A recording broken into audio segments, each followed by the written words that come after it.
Good morning dito sa Portugal. Nandito kami.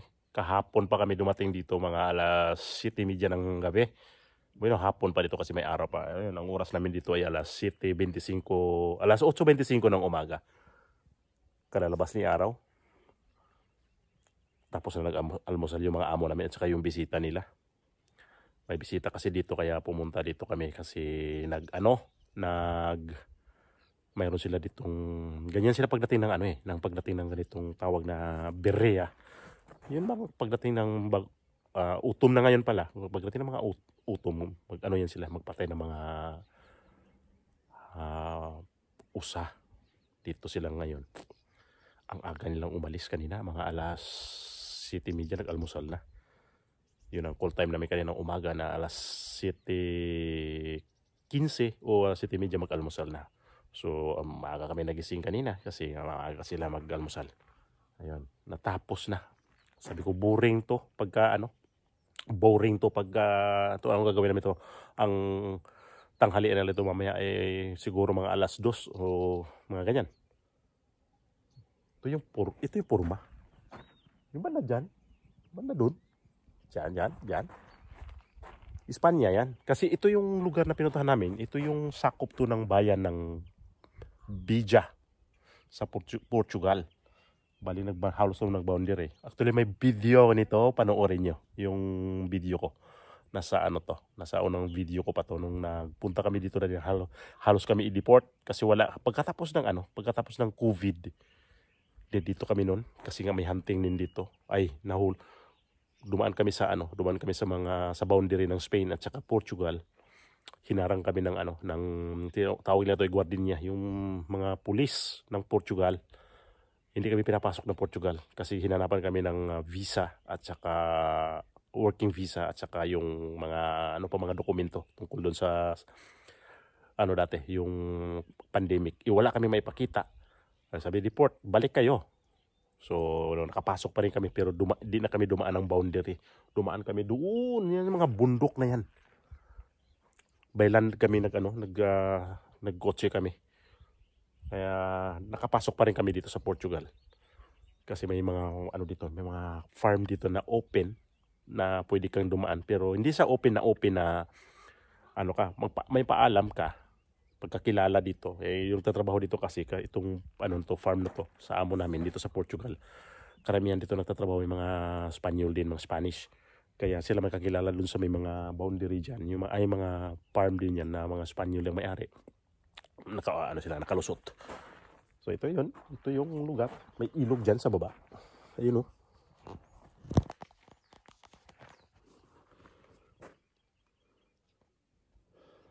Dito tahimik eh. Yung may highway doon May highway doon banda. Diyan kami dadaan. Daming entry at saka exit dito sa lugar na to. Ayun yung puno ng ilog. Itong ilog na to sa haba na ng init di pa natuyo pero bumaba ang level ng tubig. So ito yun Portugal. Hindi kami dito nagpunta na masyal. Nagtrabaho kami kaya nasa bundok pa din. Kaya ganito ang lugar na pinuntahan ko. Ganito makikita yung puno na to.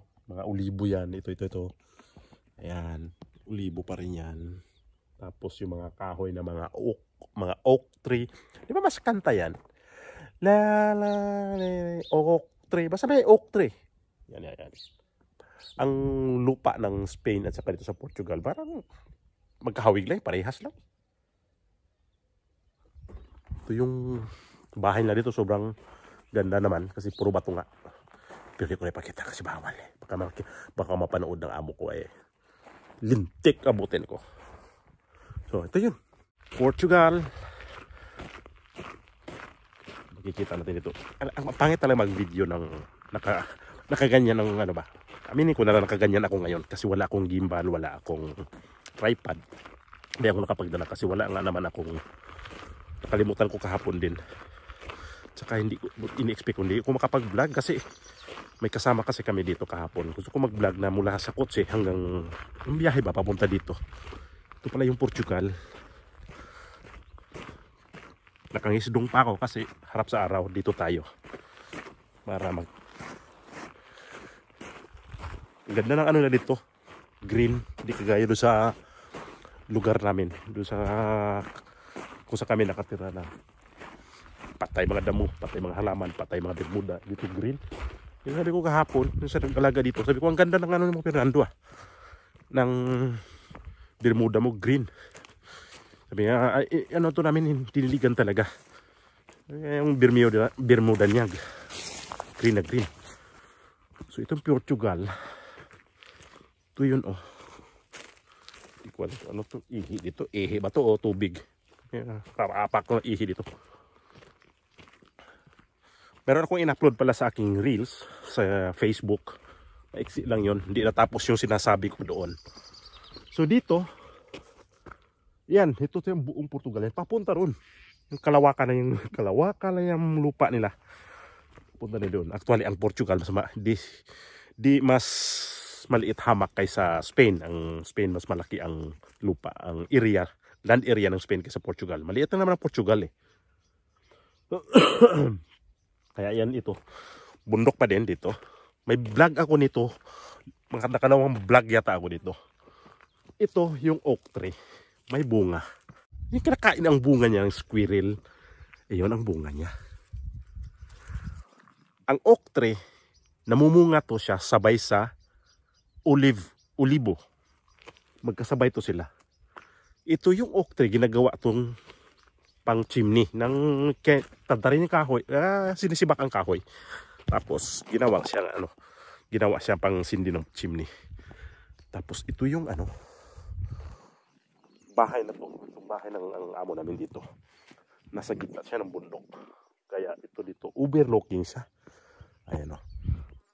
Dito sa baba nito, ito. Alam niyo mayroon yan? Mga kwarto. Nasa parang tunnel siya. Kita niyo yan. Yung mga kristal. Ayan. Nandyan. Kwarto sa baba yan, day. Kwarto sa baba yan, guys. Di ko na i-focus kasi restricted naman. Baka mamaya mapanood nila bigla yung video ko. Sabihin na naman sa akin wala akong paalam na i-video ko to. Kaya hindi ko i-focus yung bahay niya. Kung bahay na pag-usapan natin ang bahay, napakaganda niya. Bato as in bato. Nakita ito dito, okay lang yan. Ipakita ko sa inyo. Kasi ito dito. Biro mo, hinuhukay yung ilalim ng bato. Hinuhukay siya, yung bundok. Ito, bundok to Ito, yung inapakan natin dito. Ito. Hinukay ang ilalim nito, ginawang mga kwarto. Pero sa loob niyan, sa ilalim nito, naku, makikita nyo talaga, elegante ang dating. Bato ang sahig. Yung tipak ng bato, talagang panahon ng Kastila talaga. Makikita nyo yung, bigyan ko kayo ng example na makikita nyo yung mga ganyan na tipong bahay na to. Sa Intramuros, yung mga katabing building dyan, ang katabing mga structure dyan sa may Intramuros, yung katabi ng Manila Cathedral, basta dyan, yung mga gawa ng mga Spaniard, ganon dito. Spaniard, mga Portuguese, parehas lang naman yun eh. Sino bang sumakop sa atin? Akala natin Espanyol, di ba? Si Magellan. Portuguese yun. Di nyo alam yung istorya nun? Alam nyo yun. Magmaestro pa ako sa inyo. Kaya dito, nasa bundok na ako. Ito yung lugar na lupa nila to. Sa baba, may ilog. Ay, ang ilog na yan. Tapos, may olibo. Yang olibo na yan. May istorya sa olibo. Ayan, pakinggan nyo. Ang lilit ng bunga. Itong olibo na to, itong bunga na yan, hindi na yan olibo. Hindi na yan olibo ang bunga. Ang tawag niya nan ay, nakalimutan ko ang bunga niya. Ang puno, olibo. Pero ang bunga niya pala, asituna. Yan yung ginagawang olive oil. O, nakakakuha kayo ng idea kung saan ang galing. Dito yun, olive oil. Oliba. Yan yung asiti oliba, di ba? Pwede gamot, pwede pang palaman sa tinapay. pwede pang luto, lahat para sa atin. Coconut oil ba? Parang ganun. Pero, itong olive oil niya dito, ngayon, sobrang mahal. Boom! Ganun ang presyo. Kasi wala masyadong harvest ang mga farmers kasi sa init. Hindi sa, hindi sa hinuhoard yung asete. Kagaya sa atin na mga bigas, di ba? Hindi yun. Ang dito, ang problema ay yung klima na talagang tinamaan ng climate change. Kasi parang ilang taon na to dito na ganito init na. Sobrang haba ng init dito. Siguro nasa mga 10 years na halos din. Ganon. Kaya wala ang mahal ng ang olive oil dito. Yung asituna na asiti ng asite. Ano ba to? Asite. Asite. Ang mahal. Hindi na pagbintangan natin yung mga negosyante. Kasi talaga ang mahal talaga. Kaya ito yan. Hindi naman to lahat na olibo. Hindi lahat yan. O yun. Yun yung olibo. So ito, di ko na ikwento to dito. Mayroon sila dito caretaker din. Na hindi ko na ikwento pero kinuwento ko pa rin. Pero hindi. Yung ibig ko sabihin, yung nito, yung tungkol ito sa sa itong finca na to, itong farm na to. Malaki to siya. Tapos may caretaker dito, Portuguese naman sila. Wala dito ngayon kasi namatayan sa pamilya nila. Namatayan, kaya wala dito. Kami nag-assume sa trabaho dito. Kaya nandito kami ngayon kasi ganoon naman talaga kami. Kung saan yung trabahong mabigat, doon kami bagsak. Ganun ang trabaho namin dito. Namalat pa ako dahil may sipon at saka ubo ako. Imagine, apakan natin to. Sa ilalim yan bahay. Kita nyo naman ang puno ng kahoy nandito. Okay? Imagine. Hindi natin makakalain na apakan ng mga niyang tao o mga hayop dyan. May pala, bahay pala yan. So ayun yung istorya nito. Na mayroon silang caretaker dito na Espanyol, kaya lang wala nga dito. Umuwi kahapon daw kasi namatayan ng pamilya nila. So kami nandito. Kami nagtrabaho. Pwede umakyat sa bubong. Bubong nila. Ayan. Kaya dito may bisita kasi silang importanteng bisita. Kaya hindi talaga sila na hindi namin puntahan dito dahil ang bisita na yan is former vice president ng football club na Barcelona. Siya yan, yung lalaki na yan. Former na siya, hindi na siya active ngayon sa ganyan na negosyo. Negosyo naman kasi rin yan mga may-ari ka ng mga team. Negosyo yan. Kaya ito siya, siya nga yung vice president natin ng football club ng Barcelona. So yung asawa naman niya ay isa sa mga namumuno sa Coca-Cola Spain dito sa Espanya. Isa yan siya sa, hindi ko alam kung anong posisyon niya sa Coca-Cola. Kaya ito, sobrang bigat din tong bisita nila. Kasi mga bisita dito, yung iba dito mga bisita nila, sobrang bigat na mga tao, mga malalaking businessman, may-ari ng bangko, yung may-ari ng mga insurance ng mga malalaki. Yan yung mga bisita nila dito. Kami ibig sabihin, kami nag-prepare mga pagkain nila. Ganon, kalupit. Pero kami dito, hanggang noon lang, taga-serve lang kami dito. Kaya ang ginawa namin. Kaya nandito kami ngayon kami nag-trabaho dito. So naipakita ko sa inyo. Yung vlog ko dati dito, meron ako niyan, yung biyaheng Portugal. Meron ako niyan. Ilagay ko na lang yung basta kung saan ako napunta. Nilalagay ko naman yung link o nilalagay ko yung mga detalye doon sa aking description box. Nandoon yun na nakalagay. Kung naka-playlist din kung saan kami nagpunta. Ang ko lang is hindi ko na kami nakapag-vlog sa may sasakyan papunta dito dahil may kasama nga kami. Kasi naman parang awkward naman pag nagbablog na hindi sila sanay sa ginagawa ko na sa ako lang na ginagawa ko to. Hindi nila nakikita kung paano ko nagsimula. Awkward talaga sa akin yun.